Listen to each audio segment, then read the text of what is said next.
Self-service checkouts are everywhere. They were meant to make shopping faster, cheaper and easier. So why do self-service tills often feel slower, more frustrating and less secure?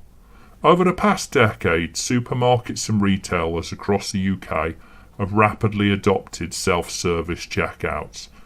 The promise was simple: shorter queues, lower costs, greater convenience. Customers would scan their own items, staff could be redeployed, efficiency improves.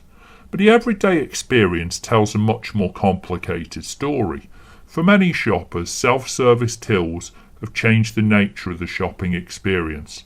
What was once a straightforward interaction is now a process. Scan, bag, wait for approval, resolve errors, repeat. Unexpected item alerts, age verification displays, barcodes that won't scan, that wait for the checkout assistant to come and help you because there's 5 other people need help from them. It's no longer shopping. You're doing part of the job. You're often doing most of the job. So fewer staff. One of the key drivers is technology reduces costs. Fewer staff means lower wage bills, reduced staffing requirements, greater scalability during peak times, possibly lower costs passed on to you. You debate. Instead of operating tills, staff monitor multiple machines, resolve technical issues, approve restricted items.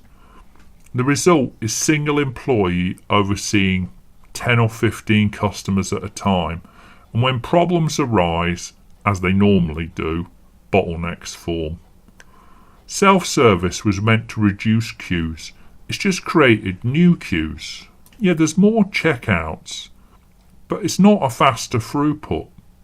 And they don't care, because they're passing some of the work over to you. What about the staff who got reallocated to the dole queue? And is it one of the things that's normalised shoplifting?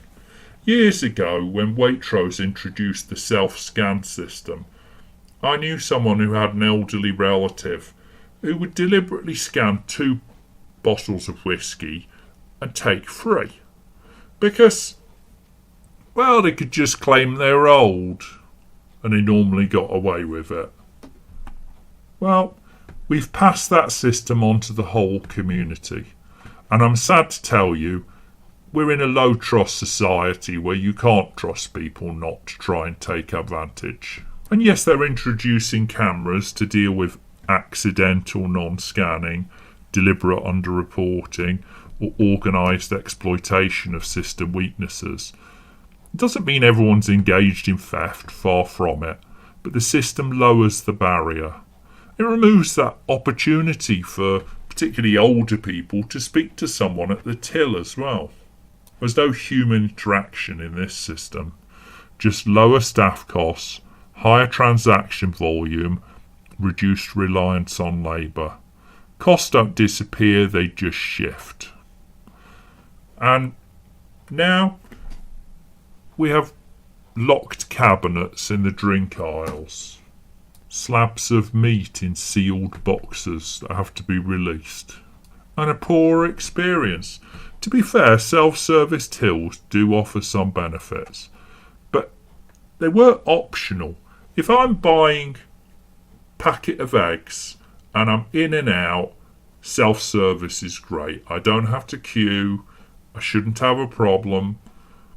But when I'm buying 60 items, I'm doing a monthly shop, let's say, it's a nightmare to have to do self-service.